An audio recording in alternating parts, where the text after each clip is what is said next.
Lesgezi indaba ze-1 KZN TV ifundelo Samkelisoka Ngqulunga ngikubingelele mbukeli nazi ke hamba phambili usuku namhlanje.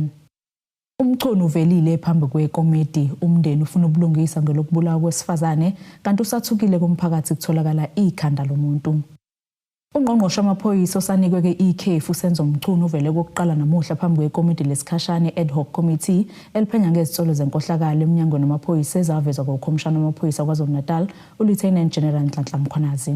The first reason is that we get to the department, we do various discussions, consultations, we read and so on, and then gradually I get to learn about all these things that were spoken about up to now, what happened in 2019 and so on. The work studies, the establishment, we get to discuss the imperatives of the 7th administration, and we deal with the organogram, and we come up with a new structure crafted on the basis of what had happened before, and we move on with the work. All right. It becomes imperative to me as minister that you can't have a duplicate structure or any other duplicate structures on top of what has already been put in place and what can deliver on the mandate of the 7th administration in the form of this organogram, catering for all that SAPS could do or can do in order to meet the mandates and the imperatives of the 7th administration. And I'm saying I'm convinced that if this organogram is implemented, it will have an impact on murders, on firearms and so on crime in South Africa. Lana ke kungesikhathi ungqongqoshe osekhefini osenza umchulu ephendula ke embuzo malungana nokuhlakaza kwethimba le-political tax team eliphenya ngokubulawa kosopolitiki. Umchunu ubevele ke ukuqala namuhla nalapha eveze khona ukuthi ke bekungabasebenzeli ukuthi babe nethimba elisebenza ingxenye ekubeni ke nakwezinye izindawo ezezwe zibhekene nenkinga efanayo. We went on with the organogram until it was finalized, but we went on with this understanding that there is no task team that, including the National Political Killings Team, Political Killings Task Team, it was never meant to be permanent. It was even referred to as a project. In many documents is reflected on as a project. Now, if it's a project, it tells you that as a project, it would have a particular time frame of starting, particular funding, and particular time of ending. It's not a permanent project. Now, if you are Minister of Police, you are made to preside currently over 120 billion rand. You've got to think about the most effective way of distributing and using resources. Now, if you keep on funding one unit somewhere in one corner of the country, even if they do well, they are not going to deal with criminality in the Cape Flats. Our consciences are going to be washed on an hourly basis. As I will get to that when I get to reasons why I took the decision to disband the Political Killings Task Team. Because every time there's a death in the Cape Flats, you are asked, what are you doing about it? You can't say, I have the Political Killings Task Team, which is operating in one corner, and killings are happening also in another corner and other corners. And so what we are trying to address is to be even-handed throughout the country, and yet effective and impactful. Umchunu Uqhubekile-ke nezinye zezizathu eziholela ekutheni-ke kuhlakazwe leli thimba, yize-ke noma evumile ngaphambilini ukuthi-ke ukhona umsebenzi owenziwa ileli thimba wokuthi kulwe nobugebengu esifundazweni saKwaZulu-Natal. Lesi sithangami-ke sizoqhubeka futhi nalapho ezobe qhubeka nokuphendula imibuzo evela kulo leli komiti.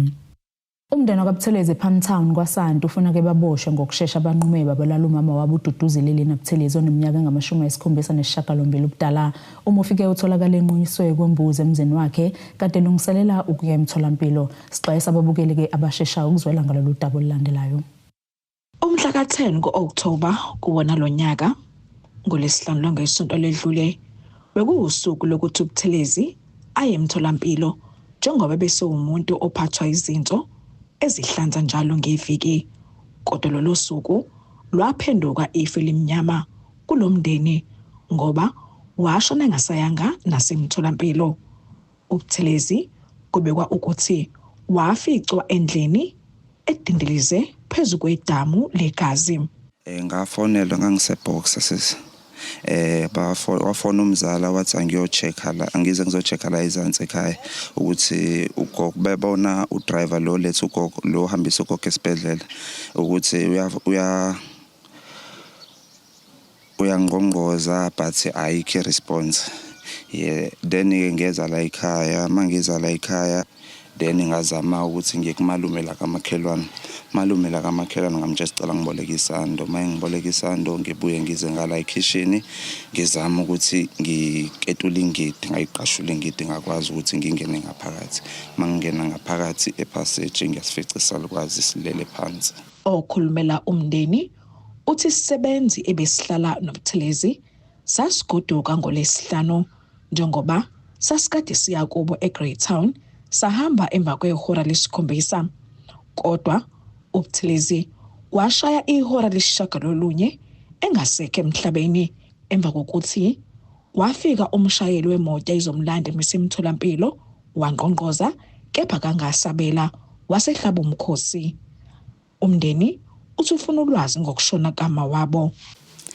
Okwamanje asazi njengomndeni, so sibekele kuona amaphoyisa njengoba asa-investigate ukuthi ngempela kwenzakaleni.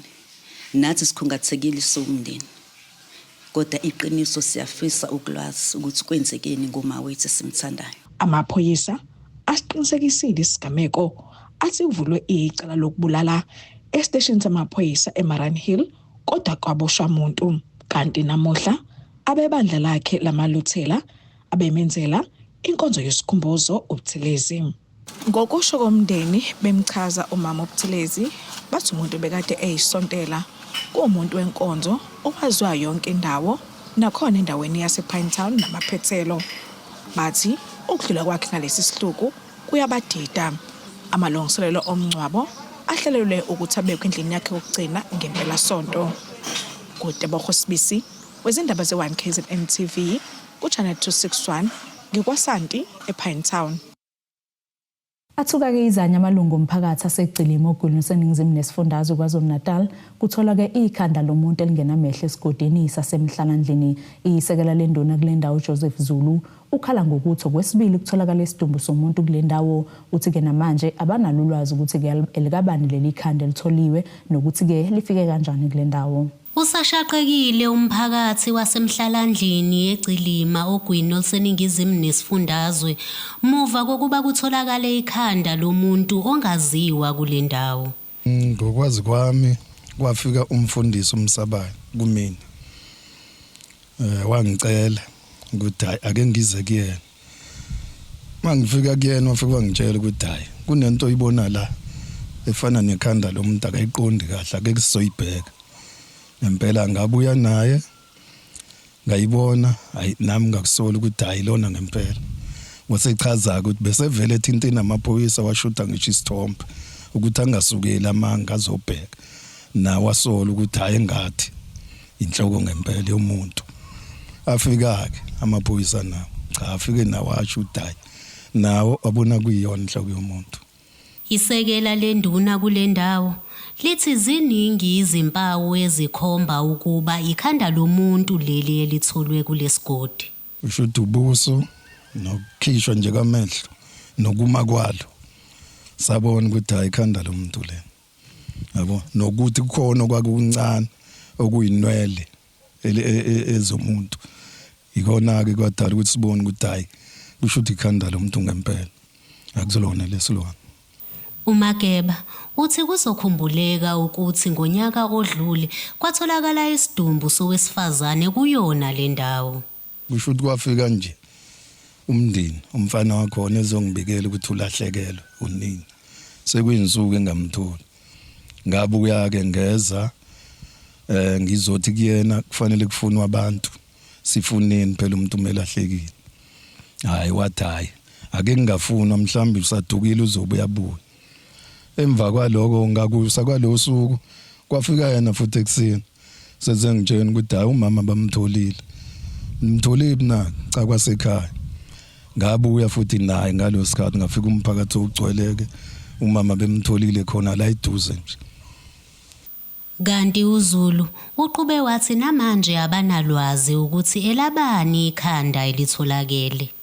Ngesisho ukuthi umuntu walesigodi ngoba ngabe sesazile ukuthi khona umuntu walahlekayo bese ngazi lutho namanje futhi asikwazi lutho ukuthi khona umuntu wadukayo la nathi sithukile nje ukuthi ngabe ikhanda liqhamukapi leli. Eqinisekisa isigameko amaphoyisa kwaZulu Natal athi lolu daba selusezithebeni zamaphoyisa aseMargate. Police in Margate have opened an inquiry after what looks like a human skull was found by a passerby at Gcilima area in Margate. The suspected human skull has been taken for forensic analysis. Ntando yenkosi Dlamini ezindabeni ze1 KZN TV ngibika ngisegcilima. Umndeni waseMaqonqo eMgungundlovu uthuke abusehla ubuthongo ucabanga indodana yawo sekupheleke amaviki amabili idukile lo mndeni wakangcobo uthuke usufisa ngisho ukuthola isidumbu sendodana yawo uma kungukuthi ke ibulewe lapho ikhona. Umndeni wakwaNgcobo eMaqonqo uthi kuthatha isikhathi eside ukuthi ubone ukuthi indodana yawo ilahlekile ngoba ibihlala ekhaya layo iphinde ihlale nasezihlobeni kwazise bakhelene eduze. Kuyenzeka ukuthi la ekhaya ungamboni awumboni ngoba uhleli mhlambe lapha ekomaluma babakhe ikhona la ebejwayele ukuthi ne abe khona isikhathi esiningi uthola ukuthi thina simboni lana umuntu ojwayele kubo sicaphe emakhumbini uyavuka mhlambe khona ekseni ahambe aye lapha emakhumbini kangangoba kungakafiki la ekutheni nje ulahlekile ebukhoneni nje bakhe ngelinye ilanga o driver ngisho nabo ngicanga ukuthi bawofakazi bokuthi ube unakho ukuthi angabukhona la ekhaya abela ehlobeni zethu bebeke bafike nje bamela bamemeze ekseni ukuthi thobelani phuma boyikhombisile ethi singa siphume sisho ukuthi ne akekho nicabanga ukuthi ulaphi sicabanga ukuthi ula ekambanjwa komthoko noma ukube ekhaya ekhulu nangisho antwakhe usikhambise ekhaya ekhulu eMjondolo noma khona uround olapha ya bejwayele ukuhlala khona mhlambe nabafana bo anti bakhe lapha. Lo mndeni uthi usubheke zonke izibhedlela akukho esikucabangayo ngoba njengoba usibona nje silindele ukuthi noma yini njengoba siye ebhedlela sibheka nasendaweni ezamakhazi ukuthi asimthole ephila noma eshonile. Induna yesigodi ithi sekube khona umkhuleko ngesehlo sokubulawa kwabantu. Khona igameko zokushona kwabantu lasike zakhona kwaze kwaba khona nomkhuleko owenziwa kwashiswa ithole lenkomo kuyokhulekelwa nje ukuthi abantu balimali igodi zonke kulesigodi sethu besingakazi sibe nenkinga sekuthenga amasonto adlule nakusekulimala umama la esingazi ukuthi kugcine kwenzekeni esisafuna impendulo manje eceleni nje kwala ekhaya kushiyana ngesonto elilodwa sekuyila ekhaya manje sekuduke umfana senethemba ukuthi umfana sizomthola ngoba mina ukumgcina kwami ngimgcine ngolesithathu ngo24 ngeholiday esekhaya kade ngiqalelela indaba yomcimbi sahlala ke nje nabo kwaze kwalate wahamba kodwa nje kusuka ngakusasa azange sisakwazi ukuthi sazi noma ukhona noma ke kodwa ngokuphenya kwami kunomfana ongitshela ukuthi ufike kuyena ekseni ngomhla 26 wathi ushawa abantu kodwa usafuna ukuyopheya kubona ila egcinakale khona kumuntu othi ugcina ukumbona ngoba uthi wathi uwambona ulimele lokho kuyopheya kwakhe singakazi ukuthi wayopheya ndlela kodwa abantu bakhuluma into eziningi ke ngokuthi bagcine ukumbona kodwa nje umuntu ogcina ukumbona qobo ekhuluma naye ngolhla 26 ngolesihlanu. uNgcobo uthi lesenzo sibahlukumeze kakhulu njengomndeni. Ngithi mangabe etholakala ephila ngicela abe nokuzalwa kabusha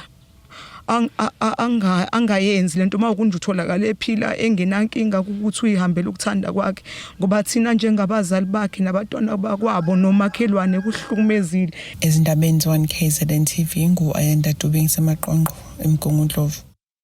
Asithi shelele etolo siqhubeke nazo indaba zethu.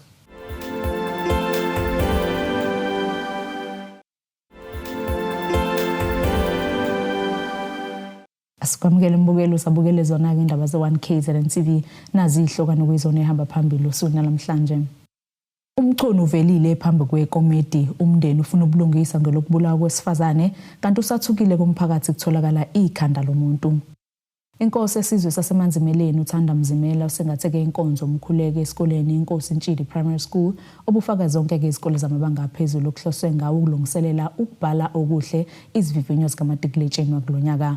Inkosi uMzimela ithi ke izibophezela ukusebenzisana nomnyango wezemfundo ukwenza isiqinisekiso sokuthi ke akuphazanyiswa ukubhala kwezivivinyo zikamatikuletsheni. Njengoba selidumela eMantsompeni ngokubhala kwezivivinyo zikamatikuletsheni zokuphela konyaka bangaphezulu kwezinkulungwane ezingama-70 abafundi okulinda ukubabhala izivivinyo zabo kanti izikole eziyisishiyagalombili ezingaphansi kwenkosi yasemanzimeleni Ongoye Sekhet ngaphandle kwaseMpangeni nazo zithi konke sekumngomumo. Osuku namhlanje isizwe sasemanzimeleni sihlanganise zonke izingane ezingabafundi bekwasemanzimeleni ngenhloso yokuthi ke sizoba qinisa ngomkhuleko ukuthi izimo ezikhona engase baphazamisa masebebhala zingabe namandla phezu kwabo uNkulunkulu asakelele ukuba ayichithe zonke. Ngaphezulu kwalokho ke sizobalungisa ke isimo somqondo ukuthi maqala ukubhala umqondo wabo isimo sabo somqondo sikulungele ukuthi siyongena kwi-exam ngoba uma umqondo bungalungile bakwazi ukubhala i-exam yabo bephase. Izikole ezingaphansi kweNgoye Sekhet zathola imiphumela engu-79% kwimiphumela yangonyaka wedlule kanti kulonyaka zizibekele ku-100%. Abafundi bakulungele ukuba baqale izivivinyo zabo. Siyethemba ukuthi nemiphumela kanyaka ka-2025 izoba mihle kakhulu. Phela sifuna kahle u-100% kodwa ke mangabe siwafanele siwele khona lapha ko-95 umsakazi. Nothing less than that. Ngoba nalezi bezingenzi kahle sikwenza konke kusemandleni ukuba abantwana ba-attend ama-extra classes nama-boot camps bayilungiselele izivivinyo zokuphela konyaka. Inyunyane yothisha National Teachers Union ithi nethemba lokuthi abafundi bazophumelela nakuba ke umnyango atubhekene nezinkinga. Siyazi ke ukuthi kuzoqala ukubhalwa nationally isifundazwe sethu sakaZulu Natal isona esi-accountela izingane eziningi. Sinesifiso ke sokuthi isifundazwe sakithi kaZulu Natal siphase kakhulu khona nationally kuzophaswa ngendlela efanele. Siyawazi umnikelo owenziwe wothisha emva kokusebenza kanzima. Siyazi ukuthi kunaleli ichilo nehlazo elibizwa ngebudget card ebelilimaza ukusebenza ezikoleni lezi engingasebenzeki. Kodwa othisha irrespective of union affiliation bakholelwa kakhulu ukuthi umsebenzi wobuthisha uwubizo. Bazinikelile mfowethu uzokhumbula kube khona ama-extra classes abe bakhona ekseni abe khona nantambama nangama weekend bengaholi lutho ngoba bayazi ukuthi ubizo lolu bakwenzile mfowethu ngakho sinethemba ukuthi kuzohamba kahle kakhulu. Inathi njengoba kade inyathele emhlabeni wesizwe sasemanzimeleni ibisikhuleka ngesikhabe enkosini uMzimela ngesikhathi kuqhubeka ke inkonzo yokukhulekela abafundi. Ezindabeni ze-1 KZN TV kuba inkosi enhle Mthembu emanzimeleni eNtshidi.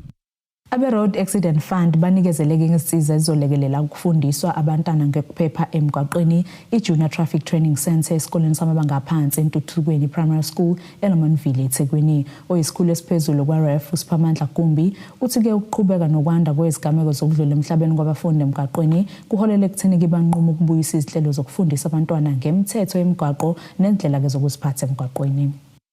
Sinyelwe inyoni esandleni isikole samabanga aphansi eLamontville ngesikhathi sinikelelwa ngezinsiza zokufundisa abantwana ngokuphepha emgwaqweni. Sakhe lento ebizwa ngeJunior Traffic Training Center iJTTC. iJTTC njengoba niyibona nje kuba umgwaqo obonisayo ukuthi abantwana bakhona ukudlala la kulomgwaqo lo kodwa babe nama classes ababa nawo lapho othisha khona bezobabonisa ukuthi mose emgwaqweni ukrossa kanjani irobot linjani, ubehave kanjani kwi stop sign, ubehave kanjani kwi pedestrian crossing na kwi circle kanjalo, so that abantwana bazoba familiar ngalezi zinto mabefika emgwaqweni bakhona ukuthi bahambe kahle.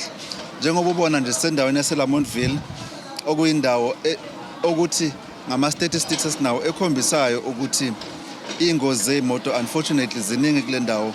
So we are hoping ukuthi through this facility abantwana bazokhona ukuthi bakhona ukufunda. Ucwaningo luveza ke ukuthi babalelwa ku827 abantwana abaphakathi kweminyaka emihlanu kuya ku14 abashone emgwaqeni yakuleli phakathi ke kukanyaka u2018 no2022. Kulaba kuvela ke ukuthi u66% ababehamba ngezinyawo kuthi ke u33% ababesezimotweni. Iningi labafundi lihamba ke ngezinyawo ukufinyelela ezikoleni kanti ke abanye basebenzisa izithuthi zomphakathi nokwenza kubaluleke ukuqinisa ke noma ke ukuqashisa ngomgwaqo. Ingane eziningi ezilimalayo ezi between 5 and 15 years school going age ingane ezithi mayilimala uthola ukuthi ziba nama injuries, zilimala kakhulu ama injuries severe, ziba nama severe or fatal injuries ngenxa yokwakheka komzimba wazo. Uthi imoto mayishaya ithothi limala ekhanda, limala esifubeni la kunama organs khona abucayi bese ingane yalimala kakhulu noma ingane besengcupheni yokuthi ikhubazeke uma seqhathanisa nomuntu omdala. So yizo zonke lezo zinto ke esithema sihlanganisa so eThekwini Transport Authority kanye no Road Accident Fund sabona ukuthi lena enye yendlela yokuthi sithathe I role noma siza sizolekelela ukuze ingane zethu ziphephe.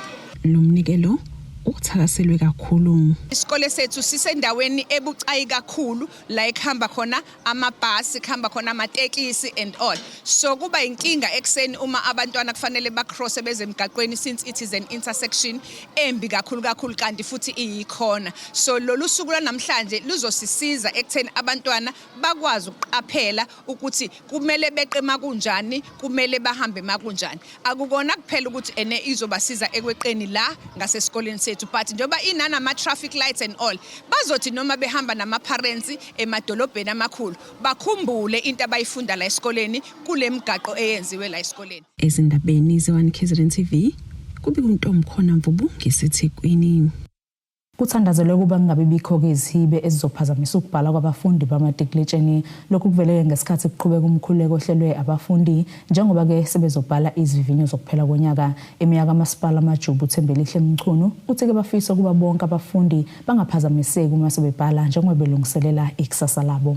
Imeya kamasipala amajubu uThembelihle Mthembu uthi bazokhulekela abafundi bengahlangabezani nezinkinga uma sebeqalile ukubhala. Namhlanje sila siyamukela high school la besinenkonzo khona esibizwa ukuthi i-matric prayer esesikhethe ukuthi siyenze unyaka nonyaka ngoba sazi ukuthi abafundi bethu bayobhala ivivinyo zabo zokugcina zikamatikletsheni. Kubalekile ukuthi sibe nepraise nje ngoba siyazi ukuthi izingane ihlangabezana nezinto eziningi eziphazamisayo uma zizobhala ama-exam. Besithandazela into ezifana nalezo ukuthi sibhale kahle unyaka nonyaka ke siba nayo iprayer kanje ngoba sayiqala ngonyaka ondlule. Okunye sikufisayo kunjengoba sathola lemphumela sayithola njengamajuba ngonyaka ondlule sathola unumber 2 ku province, sathola number 10 kuzwe lonke. Siyafisa futhi ukuthi si-improve lapho ngoba phela siyakudeserve ukuba ku number 1 lapha kwaZulu Natal. Ku national ke sebengabona ukuthi basibeka kodwa nje masibe phezulu kwaZulu Natal singakuthokozela lokho. Kanti uthisha omkhulu uthothisha abasebenze ngokuzikhandla kulungiselelwa lesi sikhathi. Siyathokoza kakhulu ngalomkhuleko silindele ukukhulu kulabantwana baka 2025. Othisha bakwenzile konke njengoba sekusele 5 days towards the beginning of the exams. Sibe nawo ama morning classes, ama afternoon classes, ama Saturday classes, ama weekend classes. Sesicela nje uNkulunkulu ukuthi ayiphumelelise imizamo yonke yothisha nabafundi. Sibonge ngomkhuleko omkhulu osoke waba ngaphakathi manje ehall lesikolo lapho kuhlangene khona izikolo ezu10 zirepresenta amajuba district. Okhulumela abafundi uthi kufanele besebenze kanzima ukuze bekwazi ukuphumelela. Well, singabafundi sisebenza ukuthi siyimisele kakhulu. to actually claim 100%, which we've actually been seeing and working towards wona, and sinika sonke isikhathi sokuthi sifunde and make sure ukuthi yonke into esifundayo siyakwazi ukuthi sifake emqondweni. Well, engangidlulisa to the class of 2025 ukuthi lesi isona sikhathi sethu to show ukuthi yini kade sisebenzela kulokho kuqala unyaka sokuyisikhathi sokuthi sivune lokho kade sikutshala sonke lesikhathi lesi. Khona manjalo uMvelase uphinde waveza ukuba kuyichilo ukuhlukunyezwa kwabafundi abasuka ezindaweni ezikude. Ukuthi amantombazane la aqhamuke endaweni engaphandle abafowethu laba abakhona la elokishini bathatha advantage yokuthi bebahlukumeze. Njengoba ngithi sinomeya uDube soba nenhlelo zokuhambela ingane zasemajuba ema-university. Kufana nokuthi revival leyo program ngoba ivele ikhona ngaphambilini kusaphethe iIFP kubo bonke omasipala la ukuthi kokuqala unyaka zasihamba siyobheka khona ukuthi ingane eshoda ngani sihleli kahle yini uyishwa ke lokho okubalulayo futhi kusho ukuthi kuyomela sondeze inhlaka zokuphepha emphakathini ama-SCF amaphoyisa senze isiqiniseko sokuthi izingane mazize eNewcastle noma emajuba ziyaphepha. Kubika uThobe Kadladla ezindabeni ze1 KZN TV ngiseMatadeni. Siphinde futhi sayitolo soba siqhubeke nazo indaba zethu.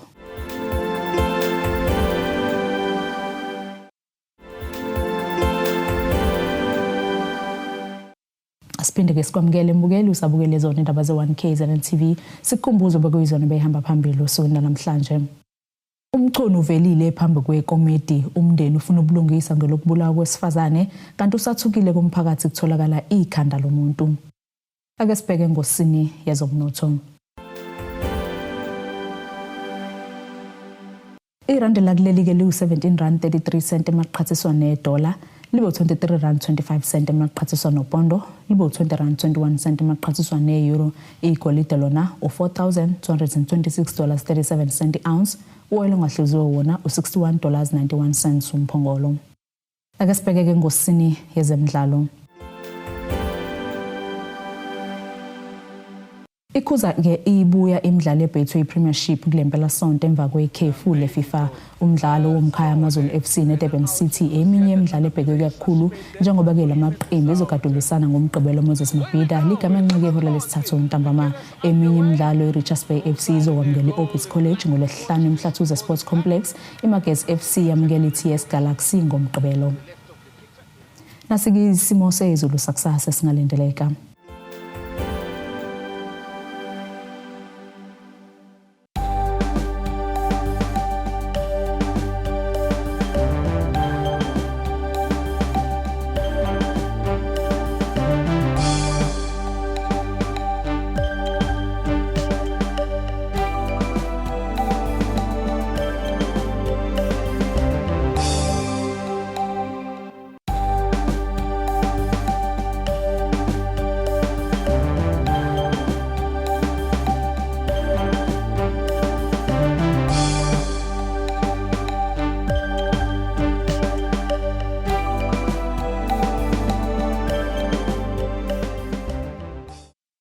Bukelize akuqo besikuphathele zona usuku namhlanje mina nawe sohlangana kusasa futhi ngasisikhathi esifanayo nisale kahle. Abethuli bethu bezindaba baxhaswe iTulis Bayview Bridal ungabashayela kulezi zinombolo ezivelile